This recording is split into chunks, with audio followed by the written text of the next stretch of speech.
we're going to talk about weather information. There's a lot that goes into weather information. Firstly, we're going to go over the importance of a thorough pre-flight briefing. Pre-flight briefings are essential to safe operations.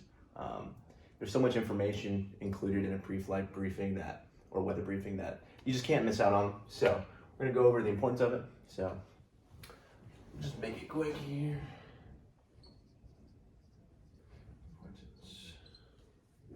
So, like I said, there's so much included in a weather briefing that you can't miss it. So first off, starting the weather briefing, you got your convective segments and your segments. And these are extremely important because they identify areas where there are thunderstorms and very hazardous weather to small aircraft, such as the ones we fly. So very important. Do not miss out on those, as well as air mets. Excuse me, I forgot about the air mets. And air mets, they describe mildly hazardous, not as hazardous as the convective segment, but still something you should be concerned of and very, up to speed on. But yeah, there's that, and then you got current conditions. You can't go wrong with the current conditions. So within the current, you have your METAR, which is your big one, and your METAR will show you the what's going on around your airport that you're taking off from, current time.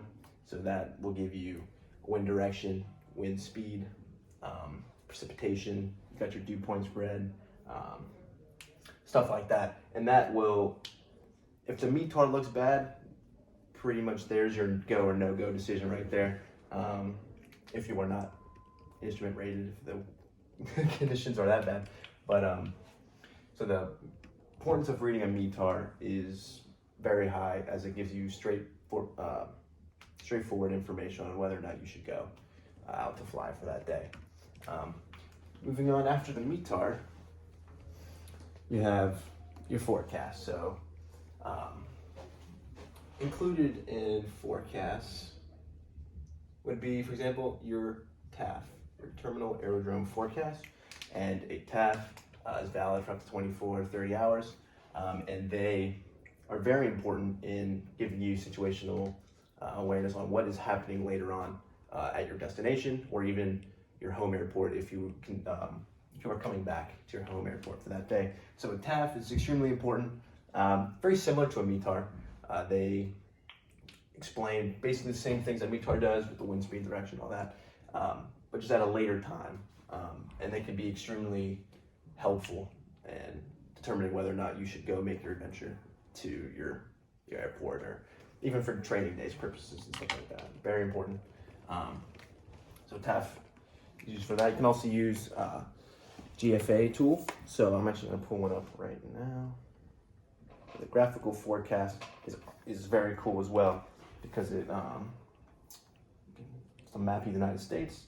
So you can zoom in on wherever you're from, wherever you're flying out of. This is cool too, because it does include the TAF. It also has real-time, forecasts for visibility. You have your clouds. That gives you the cloud base and the top of the clouds. Thunderstorms. You have winds, your low-level wind shear, turbulence, icing, all of that.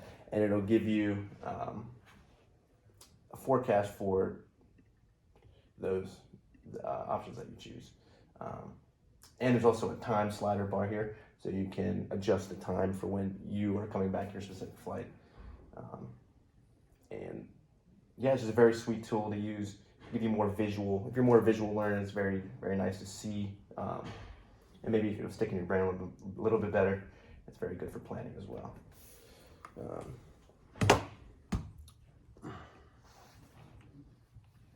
Yeah. And then another extreme thing that I really am a fan of within the weather briefing is the winds and loft chart. The winds and loft chart is great because it gives you the wind direction and speed in a certain block of altitude. So that's awesome there, and you can make your wind corrections if you're going across countries and stuff like that. and your angles. That's also very important to look at because it could show you if there's icing, temperature inversions, multiple things like that. And so there's very key knowledge, very key information in there. And then the big one, NOTAMs. Your notices to airmen's. NOTAMs are extremely important because let's say you and your buddy want to go fly. He knows nothing about aviation, and you are a new private pilot.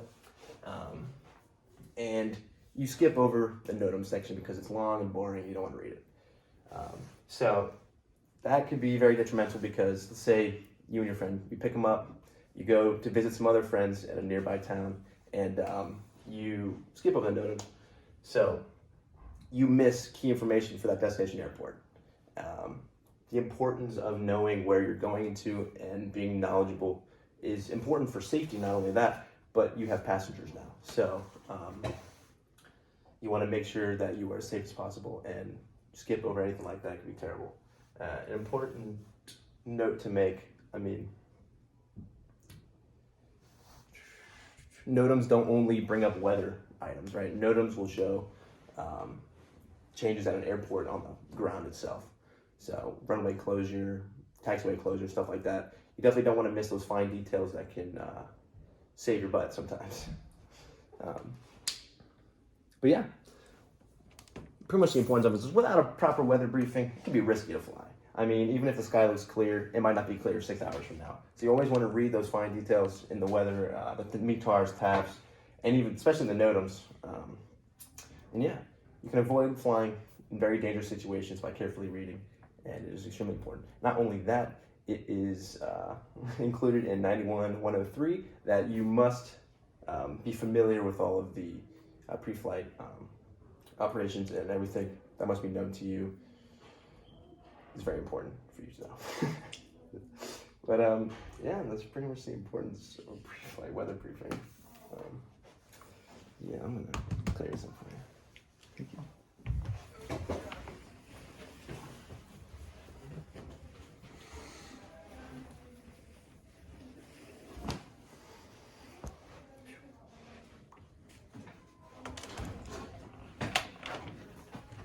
And now we can talk about the means and sources of obtaining weather information.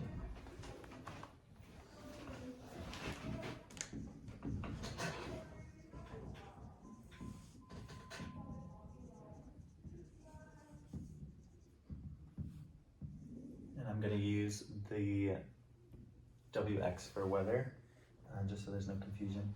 So what I like to do for my briefs is I like to go on 1-800-WEATHERBRIEF.com, and then you plug in your information, put in your tail number, and you're good to go with your weather briefing. You get everything. You could also call 1-800-WEATHER-BRIEF on the telephone, and then you can get a person to give you that type of briefing. There's also flight service station briefings, FSS is what that stands for, and those can be standard, which is what you'd first get when you brief it for the first time, and then you can get an abbreviated. That is just an updated version, and it'll give you more information to see what has changed because weather is always changing. And then we have an Outlook, and that will be something that's more than 6 hours in advance.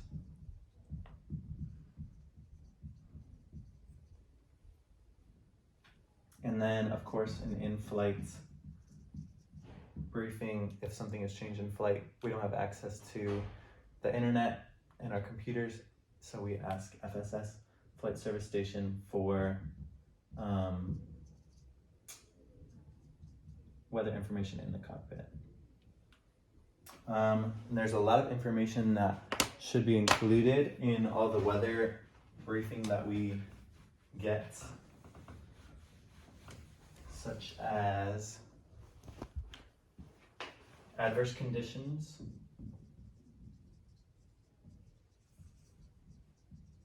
and we'll talk about those later. And then you also want to look at your synopsis. This will be like stuff like your prog chart. And what you want to be looking at for that is like cold fronts. Cold fronts will look like that. Warm fronts will look like this. And stationary fronts will have a mixture of both of these. And then we also have an occluded front, which will be purple. So it'll be like that, purple. And you just want to get a good idea of what those are before you go fly. You also want to look at the current conditions at the airport. This will be stuff like METARs and TAFs that you can read.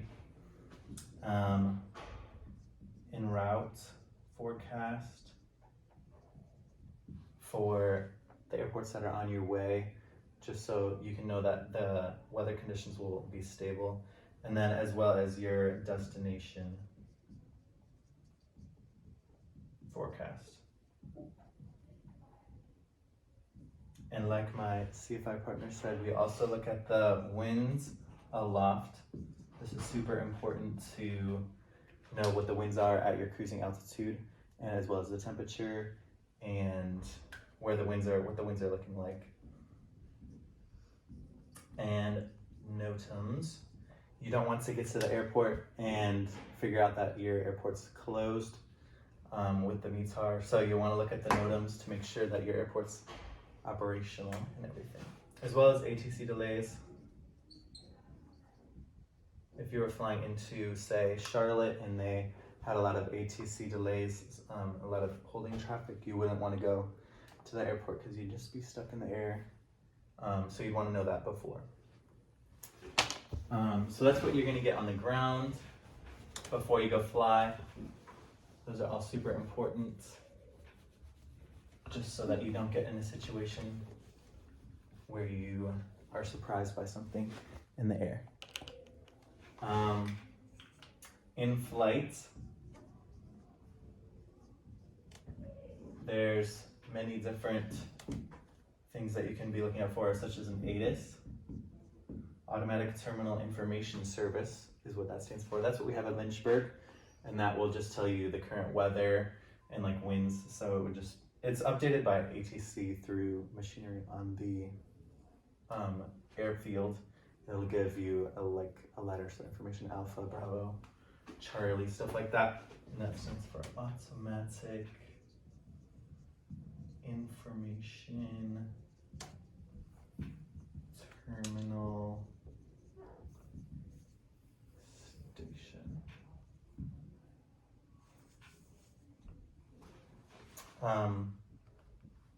The first Automatic Terminal Information Station. And that's like the current weather at the airport. And then we also have the AWAS.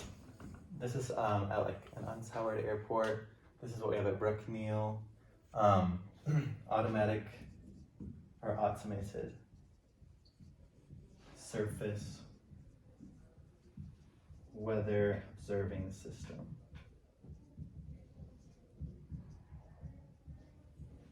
This is real life weather updated automatically through a system that's automatic. So it'll just be like Brookneal automated weather observation, and then it'll go into the time like 2145 Zulu, winds 270 at 9, temperature 7, dew point 11, altimeter 3018, and then density altitude.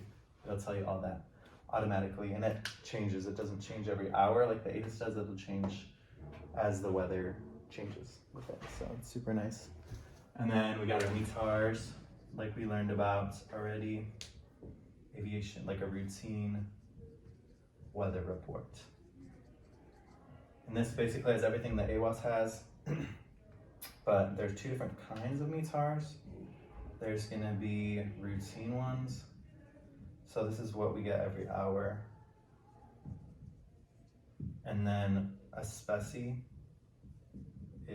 special. And that's updated any time anything super big happens. And then we also have our prediction tool, which will be our TAF.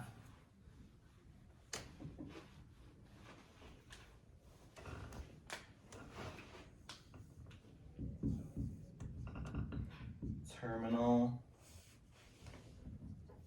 aerodrome, forecast. This is within 5 nautical miles of the primary airport, so at Lynchburg. So that means like 6 miles out, we could not use that as a prediction because it's not within the 5 nautical miles. And it's normally issued every 6, so 4 times a day. So every 6 hours. And if there's no TAF, we'll use that GFA tool that we learned about. And that can be found at aviationweather.gov. And then the last thing we'll want to look out for is a PIREP.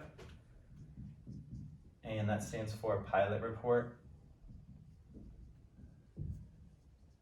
And there is regular ones and urgent ones. So routine is going to be a regular one. It just stands for UA, and then UUA will be our urgent one. And this just gives information that we receive from other pilots to us, and it gives us the best information. And that is the weather information obtained.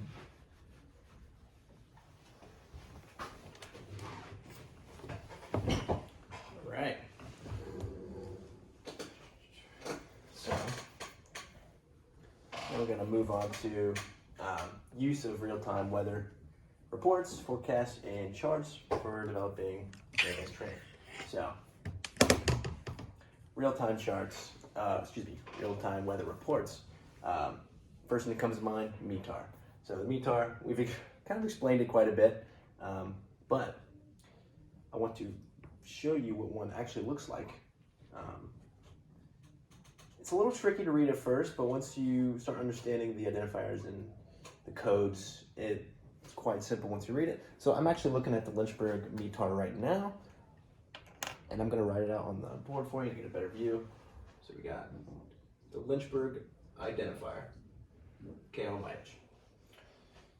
Today's date, so it is the 8th at 1954 Zulu. Currently right now there's 10 statute miles visibility. Sky is clear. We got 21 degrees Celsius and with a dew point of 7 degrees. Our altimeter pressure for the day is 3022. And then there's the remarks section. But really this is what we're looking for straight off the bat. So go ahead and explain that a little bit. So METAR. So say we're going out for a pattern flight today. Relatively close to the airport. We're not going far, we're not leaving. We're just gonna do a couple touch and goes. So right off the bat, what do you see here in the METAR? You see that there's 10 statute miles of visibility, so you can see and sky is clear. Today would be a great day to go out and fly a pattern. Temperature dew point is very far apart, so you know there's no moisture or there's no condensation and fog or clouds, as it states here, clear. So just gives you a general overview. Today would be great. There's no issues unless there's some personal issues within yourself. Then weather looks great. So going out for a pattern is ideal for today. But looking at more forecasts, some more forecasts, we got the TAF. TAF's pretty standard. Basically very similar to the METAR. I'm not going to write it out because it looks very similar, but instead of it being a one line, typically they have blocks for times. So the TAF has the date, the hours, wind direction, stuff like that. Wind direction, and also has visibility and clouds. So this METAR here, I just now noticed, does not have wind direction or speed, so it must be very calm outside today. So wind wouldn't be a factor. All right, so done with the METAR.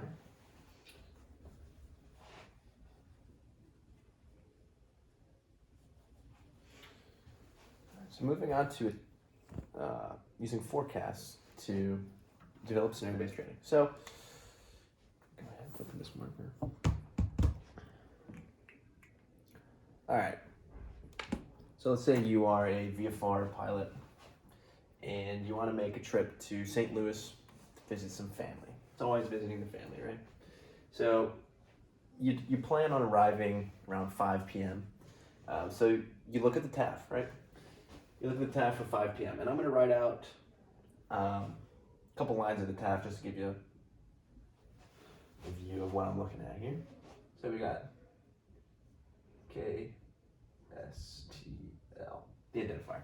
I'm actually going to use a different one. Green, you can't go wrong with green.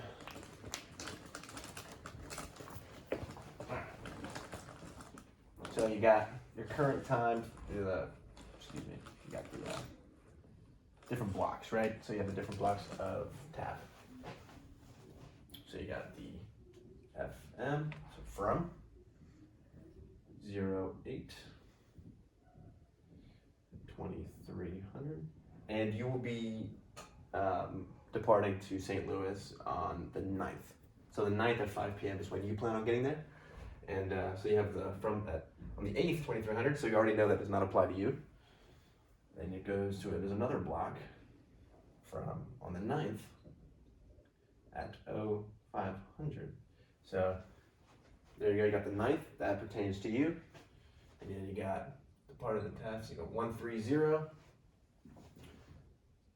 That's the direction of the wind at 130.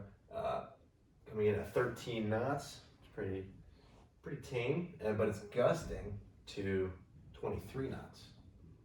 So you can pretty much, you're raising some awareness, right? The 9th is windy. So you already got some, something going on in your brain saying, a little windy for my little sky chicken. So, skyhawk, sorry. And then you continue reading on the TAF because there's hope, right? And you got a 1. What does that mean? That is the, I didn't fully read. 1 and 1.5 statute miles. So the 1.5 statute miles, not looking too good for visibility, and you are a VFR pilot. So, again, you're heightened, but it is early on in the day, so you're like, man, whatever. Keep on reading. It's raining with mist. So, some showers there, and it's overcast at 300. So you're kind of painting this mental picture like it's windy, very bad visibility, it's raining, and the clouds are low. So you're kind of formulating this like idea that the trip might not be happening. And move on down to the second line. But you also keep in mind that that time is not when you'll be getting there, so it's early on in the day. The next line is from on the 9th, 1100 Zulu. So 11 in the morning. You're wondering if that line will pertain to you. And again, it does not. It's still pretty early.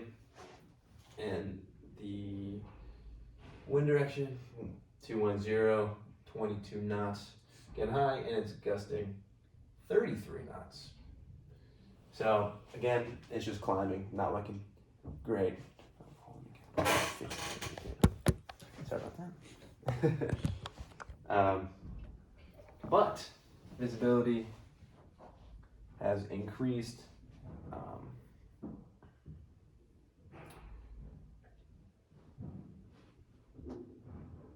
You got this. BCSH. That is the showers. Yeah, in the vicinity, right? then you got broken at 700 feet. So cloud rose about 300 feet, or 400 feet, excuse me, but still not fantastic. But again, you have hope because it's not your time. So you think, right? Nah. And then the last line here. The 9th at 1700 Zulu. So that's more closer to when you'll be arriving in St. Louis.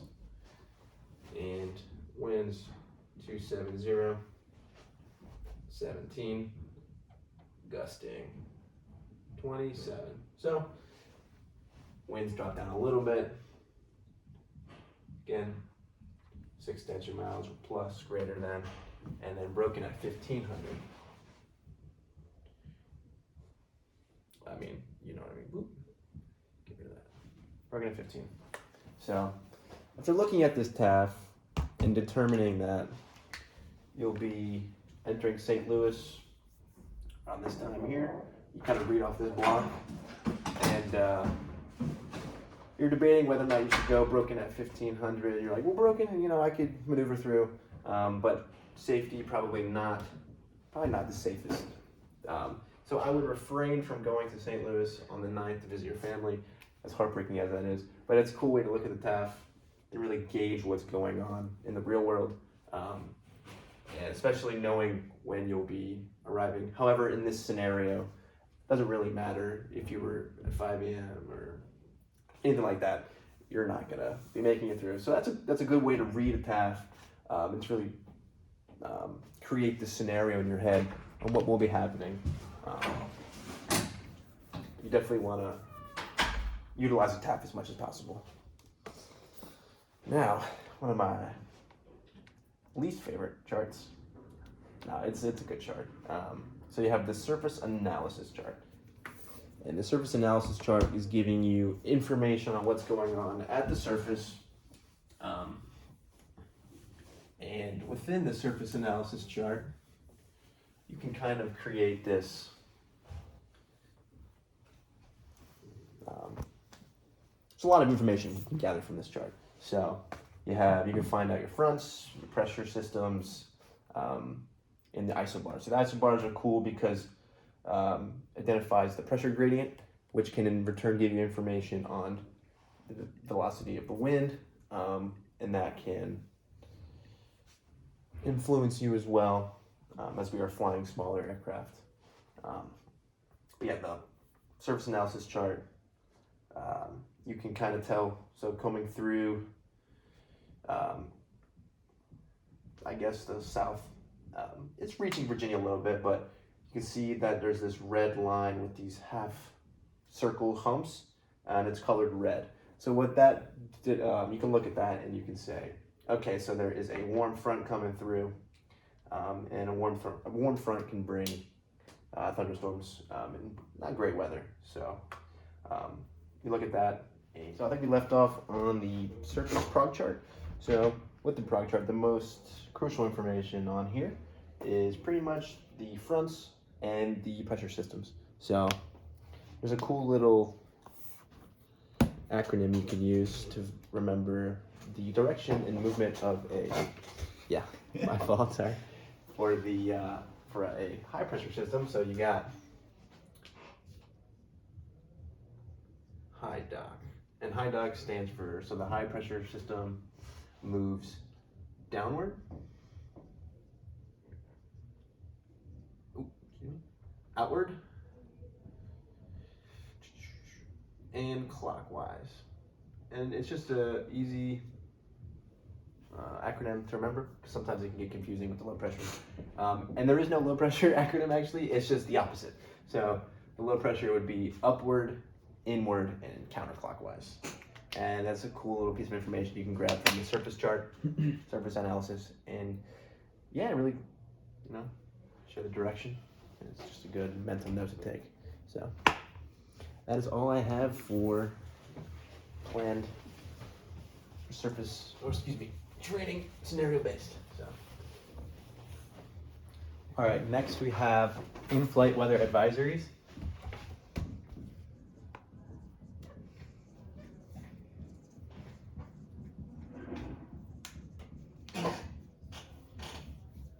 right. So with these, we have airmets, sigmets, and convective sigmets. Those are like the big main topics. So first we're going to talk about an airmet. So this is significant information to all aircraft. It is valid for 6 hours. And I remember that. And there's 3 types of them, of airmets. And I remember that through air has 3 letters, and 3 times 2 is 6. But that's how I remember it, if that works for you. Sierra, Tango, and Zulu. Sierra, I remember because it is mountainous in IFR conditions.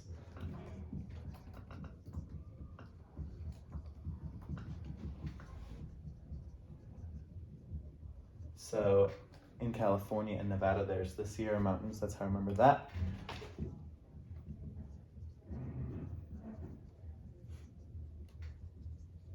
And then Tango is for turbulence. So T, Tango, turbulence. That's how I remember that. Zulu is freezing conditions. Free Z, Zulu. That's how I remember those. So that's airmet. So there's 3 types, valid for 6 hours. And I remember that through 3 times 2, 6. And then we got ourselves some sigmets, which is significant to all aircraft, but it's non-convective. So that's the big convective. That's the big takeaway for sigmets, is they're not convective. So this will be things like sandstorms and volcanic ash. Maybe you're flying to Hawaii and there's a volcano that is active. These are going to be valid for 4 hours. And it's going to be such things as volcano, ash, and sandstorms. So it's going to tell us if we're able to land at an airport or if there's going to be conditions that will hinder us from being VFR. With the convective sigmet, we also have convective sigmets.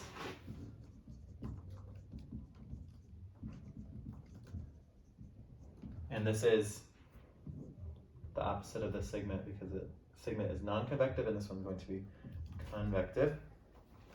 So there's a couple like criteria for this. It's going to be surface winds greater than 50 knots, hail that is bigger than 3/4 of an inch in diameter, tornadoes, squall lines, which is essentially just a line of thunderstorms moving across a whole part of the country, and thunderstorms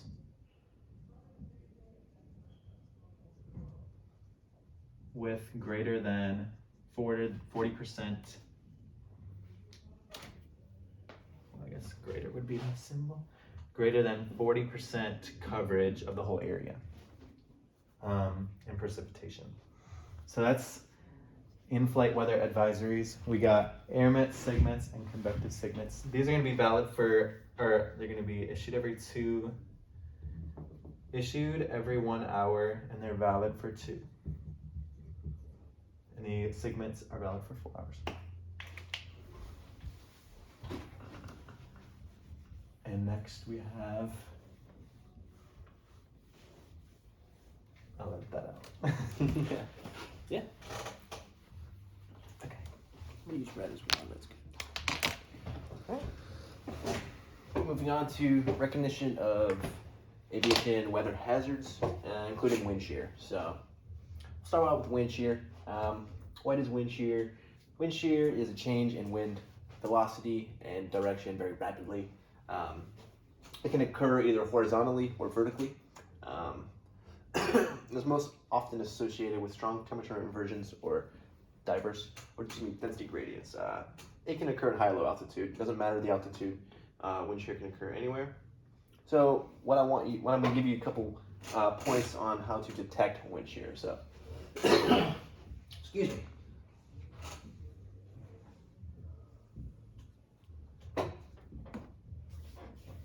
Detecting this marker bit. Okay. Oh, there's two. That's interesting. Alright, so detecting wind shear. So we'll go this back. So first thing, indicated airspeed variation in excess of 15 knots. So your airspeed is fluctuating more than 15 knots. So if you're hitting a gust of wind and your airspeed drops 15, I mean, it doesn't have to be 15, but 15 is a pretty good number. If your airspeed variation is rocking above or minus 15 from where you're trying to be at, very good chance you might be in some very turbulent wind shear wind, or I guess atmosphere. So another thing you can look at is your ground speed. Your ground speed indicator and variations within that. If it, like I said, is if it's fluctuating quite a bit, it's another good indicator. So obviously you're on the G1000, there's a cool wind direction and velocity spot where you can see the direction and the velocity. And if that is going haywire, I mean, your wind is coming from the east and all of a sudden it's coming from the south and the west and all that. I mean, it's another good indicator that the wind shear is present and you were flying within it. Another thing that's very, we should look out for is your variations in altitude. Altitude is a big one too. If you're losing 500 feet rapidly, you're gaining 500 feet, it's a very high chance you're flying and the wind is knocking you in. It's very turbulent. There's another sign of wind shear. Altitude variations of 500 feet or more. So we'll go with a minute. Very, very high. And then lastly, your pitch. You're looking at the altitude indicator.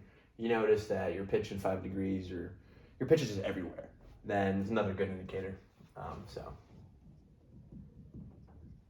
pitch being erratic. So your pitch is going crazy. Also another one. So wind shear can be found in multiple places. So another big thing that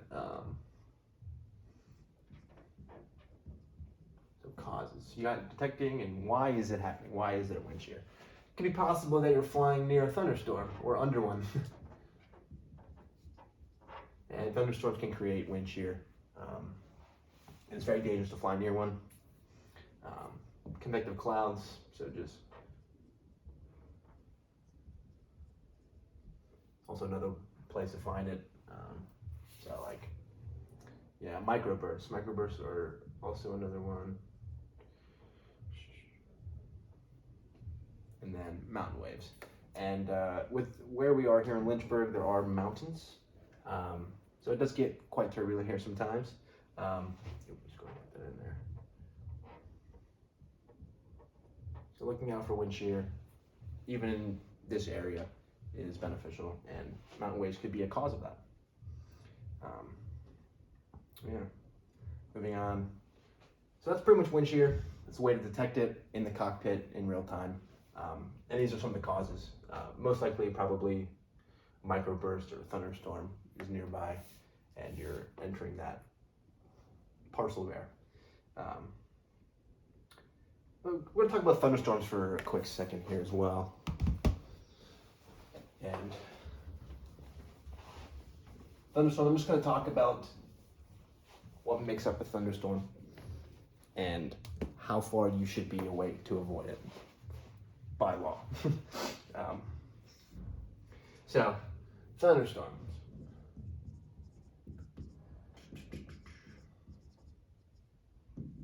There's 3 main ingredients. So the first one is moisture.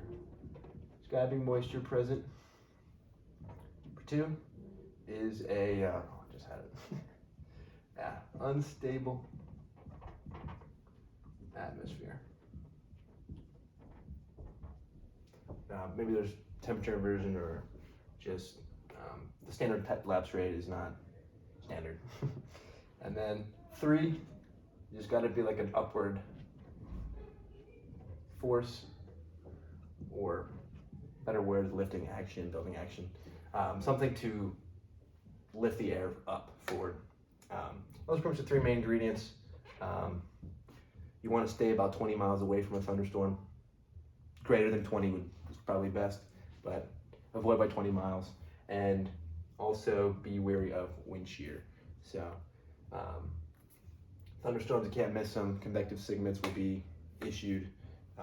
If you obtain that weather briefing, that's why it's important to read those thoroughly. Don't miss a thunderstorm. Don't get yourself caught under the anvil. And that's what I have for thunderstorms.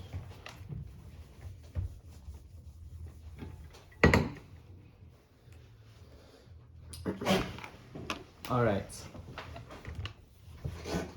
To go or to not go is the next thing we're going to talk about.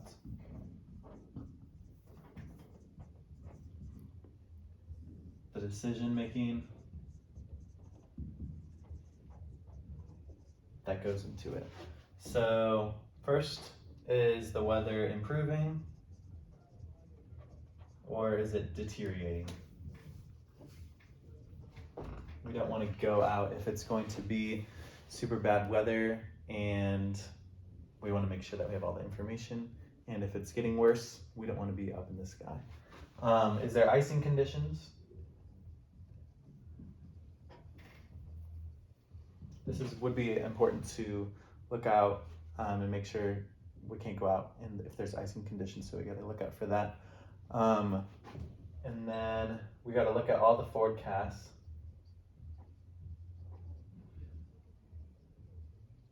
That are available to us.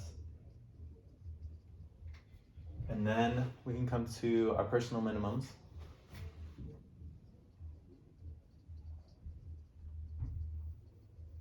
If there are conditions that we haven't never been out before and we had to do a solo, say for instance we had to do solo, and you've never flown in conditions that were above 12 knots maybe for wind, you would not want to go because maybe that wouldn't be in your personal minimums.